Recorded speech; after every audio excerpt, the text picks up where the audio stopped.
Meiosis. This is a process of cell division in which a parent cell divides to produce 4 daughter cells, each having half the number of chromosomes as the parent cell. Now, this diagram here summarizes the process of meiosis. This is the parent cell that in this particular example has 46 chromosomes. In the early stages, during interphase, there is replication, and the number of chromosomes is replicated to double. Then there is the first meiosis process that reduces the number by half, and then the second meiotic process that further reduces it by half, so that you end up with 4 daughter cells, and the daughter cells each has half the number, in this case 23, which is half of 46. The daughter cell has therefore said to be having one set of chromosomes and said to be haploid. The parent cell has 2 sets, hence it is diploid, while the daughter cell has 1 set of chromosomes and is thus said to be haploid. Meiosis usually occurs in reproductive organs of sexually reproducing organisms during gamete formation. In plants, meiosis occurs in the anthers of flowers and also the ovaries of the flowers. While in animals, this process of gamete formation occurs in the testes and also the ovaries. The testes are found in the male animal, while the ovaries are found in the female animal. Now, meiosis consists of 2 successive divisions, as illustrated here. There is the first meiosis, which is designated Meiosis One, with a capital Roman numeral 1. Then the second meiotic division, that is designated Roman numeral 2. So there are 2 successive divisions during meiosis. So that's why you talk about Meiosis 1 and Meiosis 2.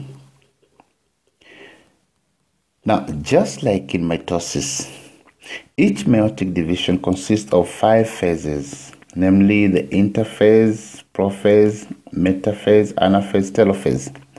Now, each phase is followed by the numeral 1 or 2 to indicate whether it belongs to Meiosis 1 or Meiosis 2 respectively. So during Meiosis 1, we have Interphase 1, Prophase 1, Metaphase 1, Anaphase 1, and Telophase 1. During Meiosis 2, likewise is Interphase 2, Prophase 2, Metaphase 2, Anaphase 2, and Telophase 2. Now, each of these phases is characterized by specific behavior, appearance, and position of the chromosomes. That is, by looking at the cell and looking at the appearance of the chromosomes and their position, we can tell whether the cell is in the first meiotic division or in the second, and specifically at what phase the cell would be. Now, we're going to start by looking at Meiosis 1. The first phase of Meiosis 1 is interphase. During interphase, a number of events take place. And the first one is replication of DNA. There is replication of the DNA whereby each chromosome produces an exact copy of itself. So, and that's why, like in the example indicated above, a cell that starts with a 46 number of chromosomes, as a result of replication, ends up with 92, double the number. This comes about because from one strand of genetic material, that is chromosome, as a result of replication, this strand is going to produce a replica, like that. That's how the number is doubling. So during interphase 1, there is replication of DNA and thus replication of the chromosomes. The second event that takes place during interphase is synthesis of new organelles. Synthesis of new cellular organelles. These such as centrioles, mitochondria,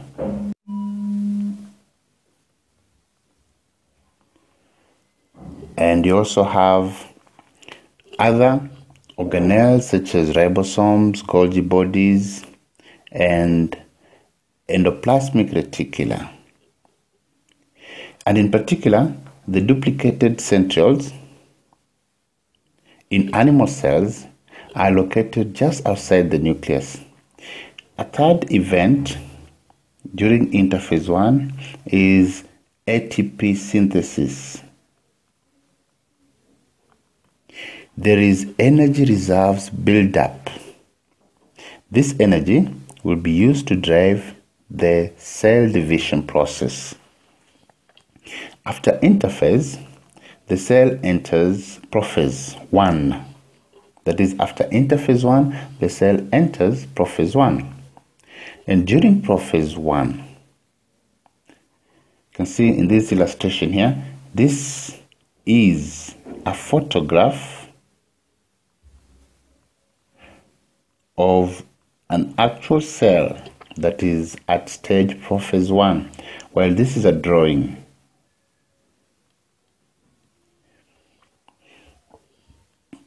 Now we can see that at Prophase 1, the duplicated centrioles they've separated and they've moved to opposite poles of the cells, with the spindle fibers having formed. The chromosomes have shortened and they've become thicker and visible. That is during Prophase 1. And you can see at this stage that each chromosome is seen to consist of a pair of chromatids. This is a pair of chromatids joined together at the centromere. The nuclear membrane at Prophase 1 begins to break down. You see the nuclear membrane beginning to break down, while the nucleolus has disappeared. Now, another feature that is very unique to Prophase 1 is the coming together of homologous chromosomes. The homologous chromosomes come to lie side by side in a process that is known as synapses. And as they come to lie side by side, they form a bivalent. So each pair of homologous chromosome, like this one here, is known as a bivalent. And when they come to lie side by side, these two chromosomes come into physical contact, and at the point where the chromatids of homologous chromosomes are in physical contact, these points here, these points are known as chiasma 1 and chiasmata for plural. Now, this is a very unique feature that is only present in Prophase 1. And it is at this point that chromatids may break and recombine with different chromatids thus bring about crossing over. That is, you can see here, this is the first one bivalent. When they come so close together and they get into physical contact, forming the chiasma. It is a chiasma. Now, it is at this point that exchange of materials take place, exchange of portions. This chromosome has swapped this portion with this other portion on the other chromatid of the other chromosome.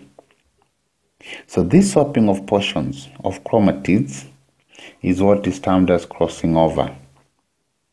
And crossing over is responsible for genetic recombination, because this piece that was formerly on this other chromosome carries new genes that are brought to this other chromatid. Yes, likewise, this piece here, taken from the other chromatid, brings with it new genes that, when combined with the ones that were already present here, create new genetic recombination. So synapsis is a coming together of the homologous chromosomes to form bivalence. And in this close proximity, they may come into physical contact. So the physical contact points between the chromatids of a homologous pair chromosome, that point of contact is known as chiasma. And it is at this point that swapping or exchange of portions of chromatids does take place. And this swapping or exchange of portions is what is known as a crossing over, and is responsible for creating new genetic combinations. So from Prophase One, the next phase is Metaphase One. Now at Metaphase One, as seen here in this photograph, the chromosomes align themselves at the equator of the spindles. These are the chromosomes. The bivalents align themselves at the equator of the spindle fibers. At Metaphase One, the spindle fibers are fully formed, as shown in this drawing, and each bivalent is located at the equator of the spindles. Of course, the nuclear membrane has completely disappeared at metaphase.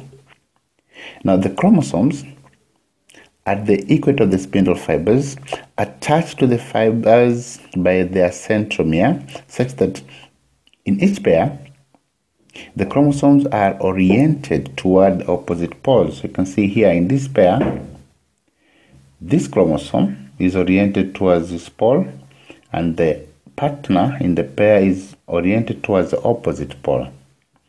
And of course here, these are the exchanged portions that occurred during crossing over. So this is a characteristic feature of Metaphase One. Chromosomes aligned at the equator of the spindle fibers. And in this position, the chromosomes that make up a pair are oriented in such a way that each chromosome faces the opposite pole. The next phase is Anaphase One. And at Anaphase One, homologous chromosomes separate. See here, the homologous chromosomes have separated, and they're pulled towards the opposite poles. You can see both in the photograph and the drawing. The homologous chromosomes have been separated. This separation is brought about by the shortening of the spindles. After the shortening, the spindles begin to break down and disappear. At Anaphase One, the sister chromatids in each chromosome are still linked at the centromere.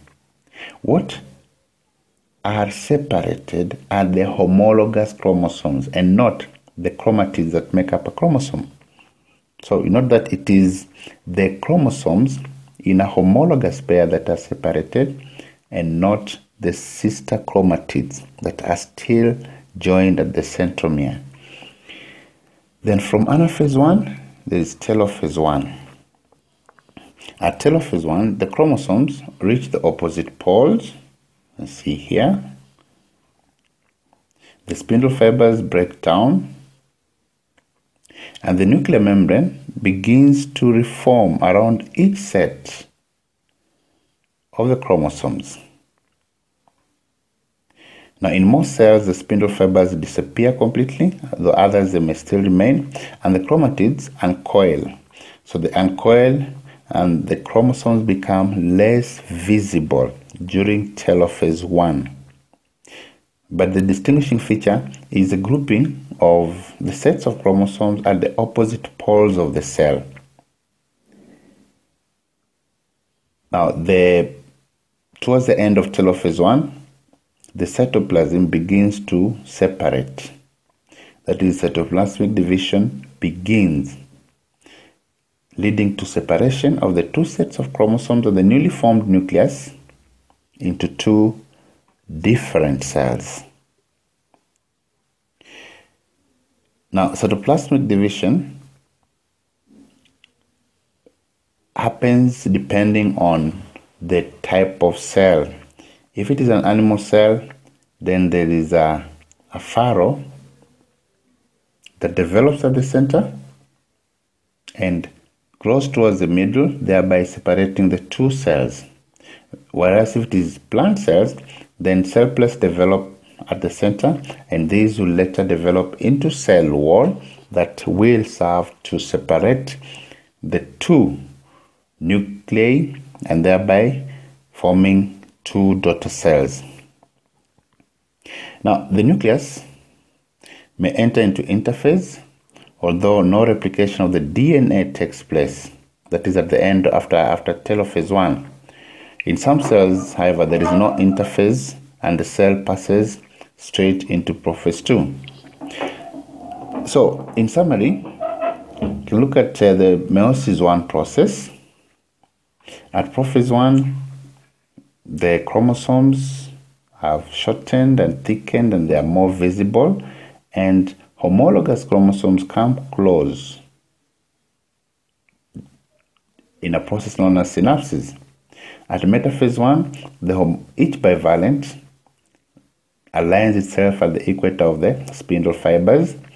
At Anaphase 1, the homologous chromosomes are separated. Then at Telophase 1, the chromosomes reach the opposite poles and a new nucleus membrane forms.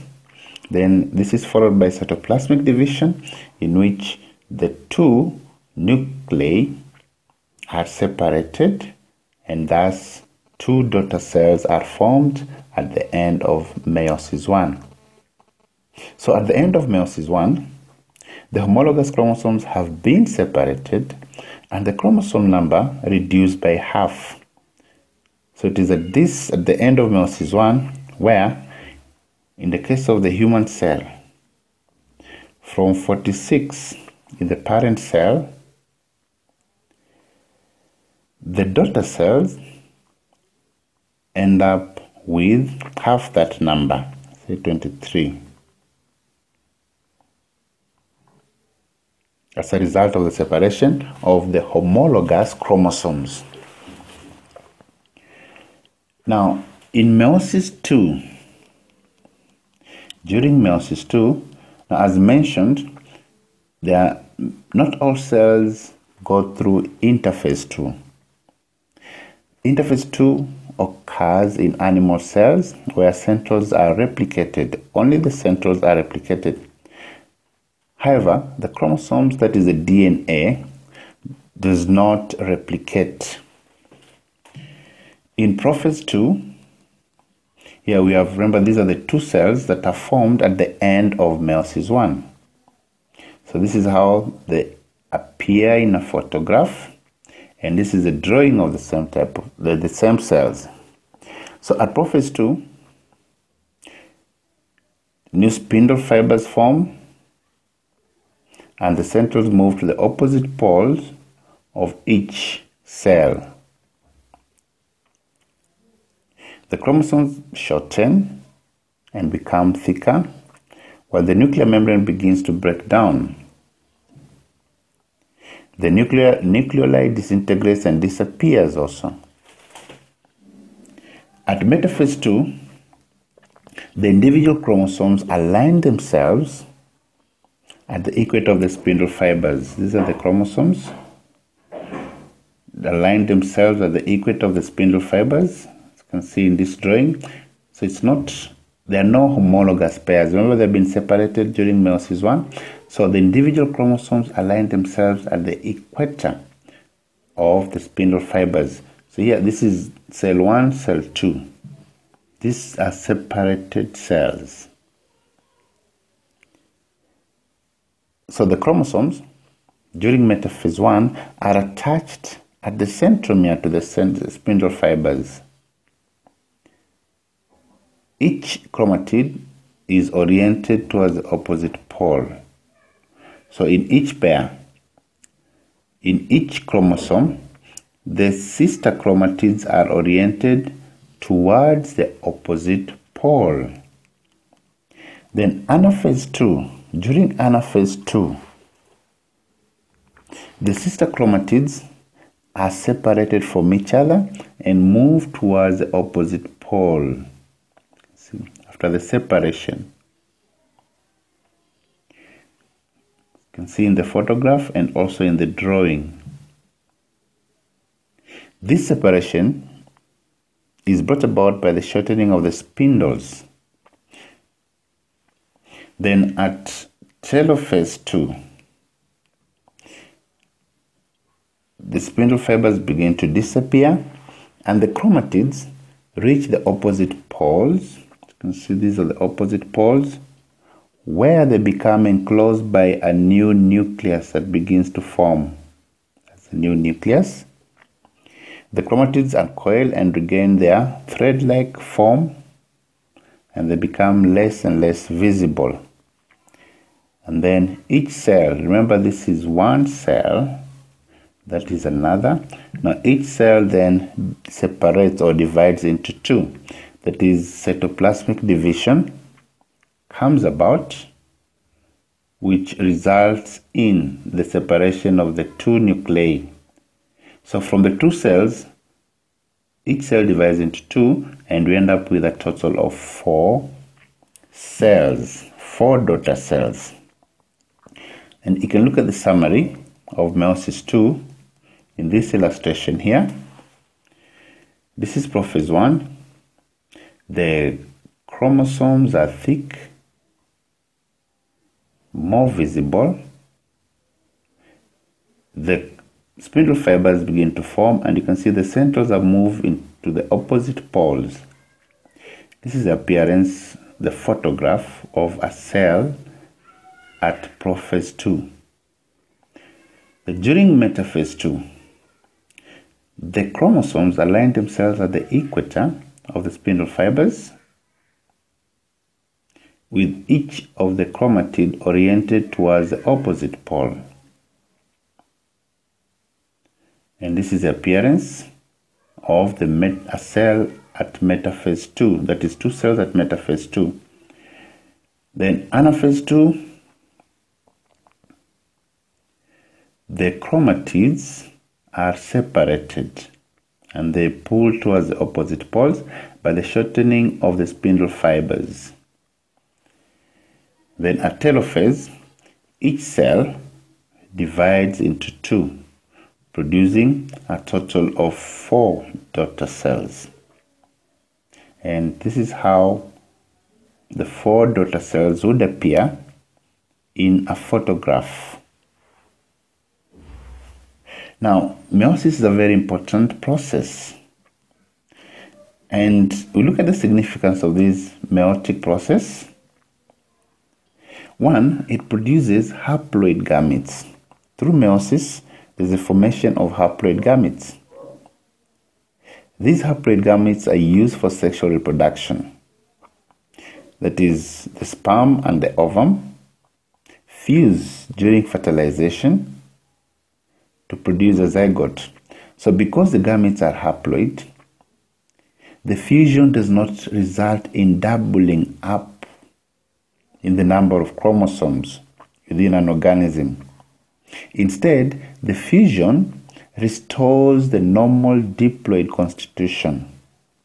That is, during fertilization, one gamete that is haploid combines with another gamete that is haploid to form a diploid zygote. Remember, the parent cell was diploid. During meiosis, the number is reduced by half so that the gametes are haploid. During fertilization, the diploid condition is restored in the zygote. It is this zygote that is going to develop through continuous or repeated cell division into a new individual. The second point of significance of meiosis is that it provides an opportunity for new combination of genes to occur within the gametes, thus leading to genetic variation. That is, during meiosis, there is the formation of new combinations of genes. These new combinations of genes results in genetic variation in the offspring that result or that is produced through fertilization. Then in summary, we compare the differences between mitosis and meiosis. In mitosis, there's only one nuclear division. In meiosis, there are two successive nuclear divisions during Meiosis One and followed by Meiosis Two. In mitosis, the daughter cells have the same number of chromosomes as the parent. If it were 46 in the parent, the daughter cells will have 46. In meiosis, on the other hand, the daughter cells have half the number.